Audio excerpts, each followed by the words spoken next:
Hey everybody, welcome back to our Speed Shop. So we're gonna get into working on the center console for the 69 Firebird, and I'll get into what I'm doing and what I'm talking about. So stick around and enjoy the video.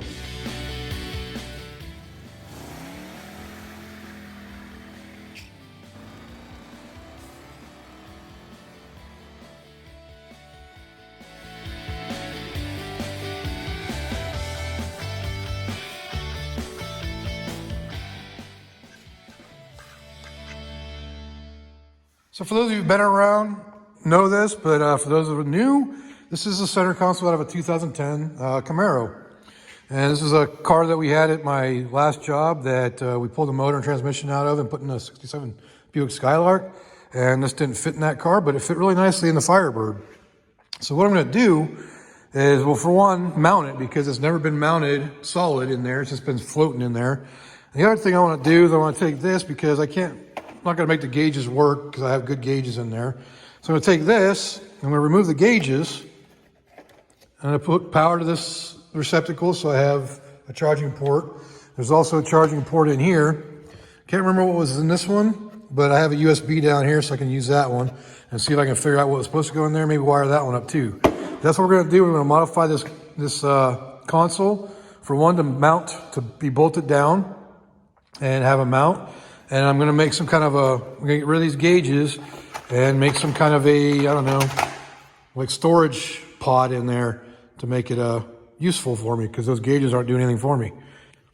So that's what we're gonna do with this. So I think probably the best thing I can do, because it'd be nice, but I don't have one, it'd be a 3D printer. Would probably work really nice for this, but I think I'm just gonna make it out of sheet metal. I'm gonna make little pockets that go down, fit down in here, and then bolt to the original mounts right here and right here to hold it in place. So we're just gonna fabricate some stuff up and make it look kind of cool, hopefully. At least that's my plan. So one of the other things I need to do is get this wire harness. I wanna use that because it plugs into this port right here for that auxiliary port for charging. So I wanna get that wire off of there and separate it from the rest of this. And these gauges should still all work because that's just 2 wires. So I'll depin it and make it work. So I'm not 100% sure how this comes out, but I think we pull that little purple thing out, which holds those pins in. I believe there's just gonna be a little tab that you push in and those slide out. So I'm gonna go ahead and depin those. All right, so the way you depin these is just, there's a little tab right there. You just pop that out. See, that purple thing pops out like that. And if you look down in there, see way down inside, there's these little tabs, and you just pop those out and those pins will come out. And the ones we need are this outside one. So the 2 outside ones here. So you just take your little screwdriver or whatever, pull that tab back. There it goes. But yeah, they just clip on these little tabs right here. And see if I can get you down inside there to see that a little bit better. But that tab right there just pops out. I just got to get this one off now. And boom, so that's off. Okay, so now that I got that wire separated from the other harness, you can see it just plugs right in here, so that way it's removable. And I can just wire this to 12 volt and ground, so good to go for that. All right, so the first thing I'm gonna do is I measured this is about 2 by 3 across, so about 5 inches. So I'm gonna go a little bit big on that. I'm gonna go 6 inches. I'm gonna cut this 20 gauge steel here. I'm gonna do 6 inches by 4 inches. Because like the width across here is about 4 inches, a little bit more than 4 inches. So that's what I'm gonna go with. So I'm gonna do a 4 by 6 inch plate, then I'll bend it in half and try to match this, the shape of this hole here. And then I'll make sides for it and tack it on there together. It'll make sense once I get going. All right, so I got those 2 pieces cut out now. And so basically it's gonna go on here. I'm gonna make a bend in it to match that angle. So it can go up against that and just finish it off. But I want it to be this deep. So it's gonna be going from here and out and then down. So that's what we're doing. So what I'm doing to bend it, the easiest possible way is just stick it in here. You can bend it by hand. It's only 20 gauge steel, so it's not real thick. And then to check the angle, I just bring it over to the piece. And looks like it went a little too, no, not quite far enough. So just gotta work that angle a little bit better. All right, so as you can see, that angle's pretty close now. I'm just gonna make it fit underneath.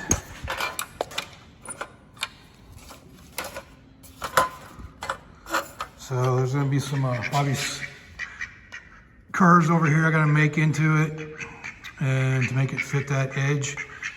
And then the middle can be pretty much straight. So I'm gonna work with a straight edge over here and kind of work it in that way. I need to make it attach up here once it's done. But like I said, it'll all make sense when I'm done, I hope. All right, so I got both pieces bent now. I didn't even mean to do that, but I made it bent one way, one the other way, so the rusty side's on one side, one's on the other. But whatever. So now, like I said, I gotta figure out this curve over here to make it fit. And then I'm gonna be making sides as well, and to fill in this area so that nothing can fall behind it. All right, so after a little flap disc and cutting and trimming, got that to fit in there nicely now. So I just gotta trim it to size from the top here. But other than that, I think they're looking good for the bottom part. So I just gotta trim this top piece right here across to fit up in here. So I'll be back when that's done. All right, so we got that trimmed down to where it fits nicely. Just do this with one hand here to show you.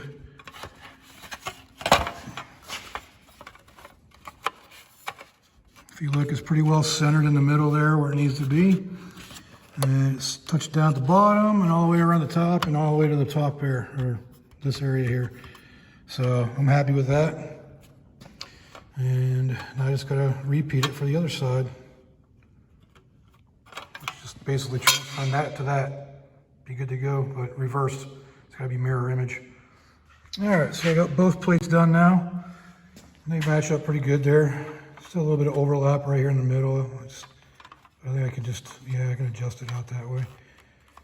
So now I gotta do filler pieces for that area right there and out here. So if I do those little pieces, then I should fill the gaps and take care of anything falling out of there. All right, so I got two of the mounting tabs done. I'm gonna mount it first before I try to make these little pieces here that cover that hole. And that way I know that they're in the right place to make the template. So I just gotta make one more bracket that goes from here to here, and that'll hold it in place. So from here to here, here to here. I might put a little bar across here too, just to tie them together as well. All right, so I went ahead and made tabs to hold these in place. I'm gonna go ahead and weld these together now. So that way they're all together. Probably put a little strip across here too. Then I can go in and make the filler pieces. Shouldn't be too bad once I get these into place. All right, so we're gonna go ahead and tack these together so they're all one piece. Try not to melt the plastic.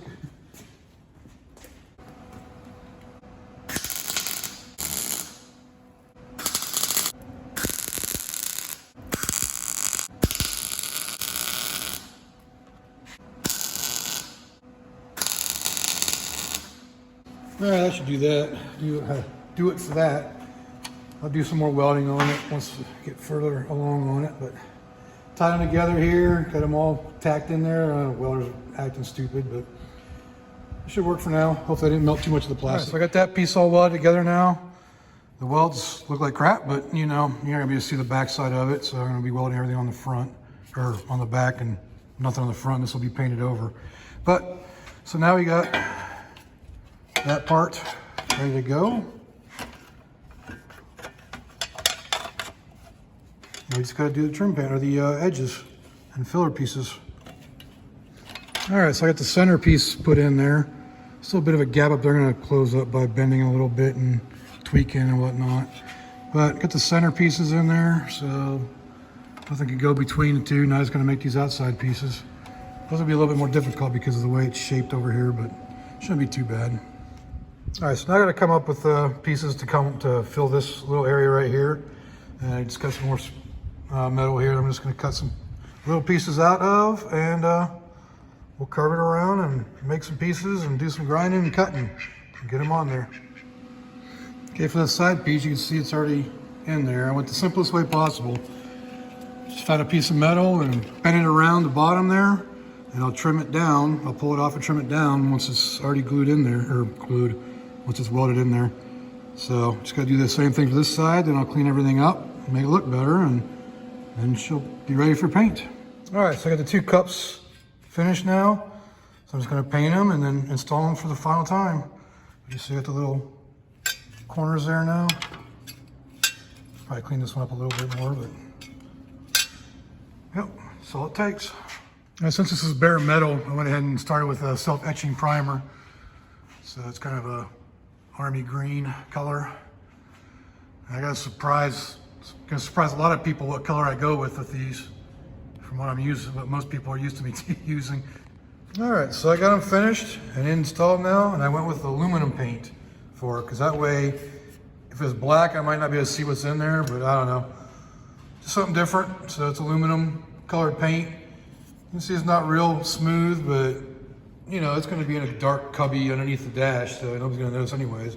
But now I can, if I have screws or anything, you know, I can throw them in there and they're not gonna get lost. So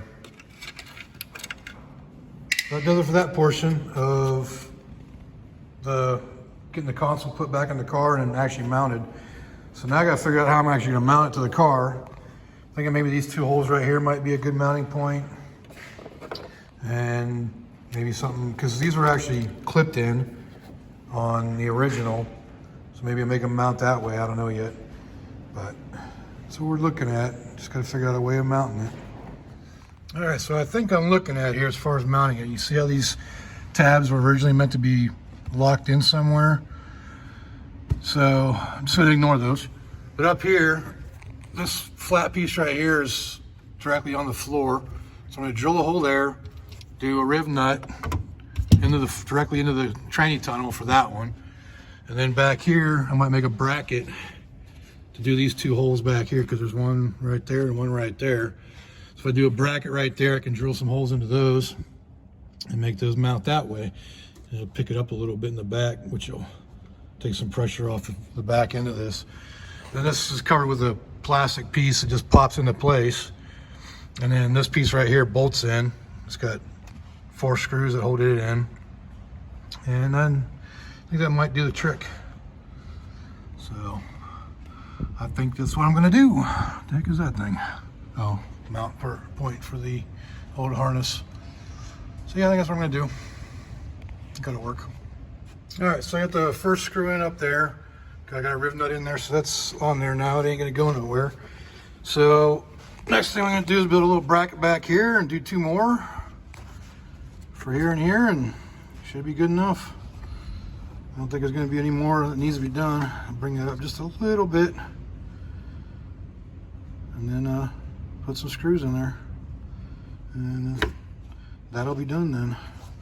And yes, I took the carpet off because it's easier to see the hole. So I still gotta make a hole for the carpet, but whatever, it's easy enough.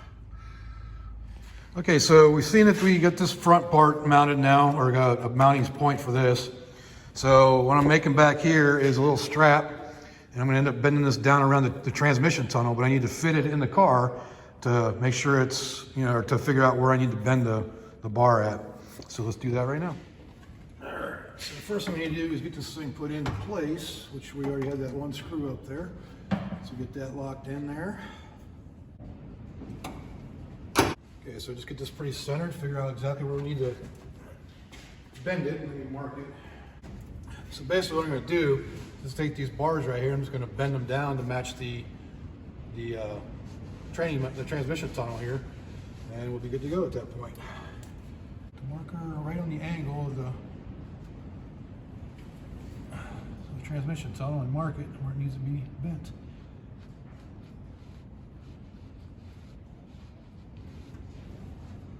And we can take it out and bend it where those marks are at. There's the marks right there and right there. All right, so we're gonna bend this about as simple as it can get. Just gonna put it in the vise and bend it over by hand. This is thin enough, I think it's less than 1/8 of an inch, so stick it in there at the line. Make sure that's nice and tight. And I'm just gonna bend it. I'm gonna go over and check the proper angle, make sure it's where we're at, where we need to be. So that looks pretty good there. So I think we'll be good on that side. So we just got to bend the next side.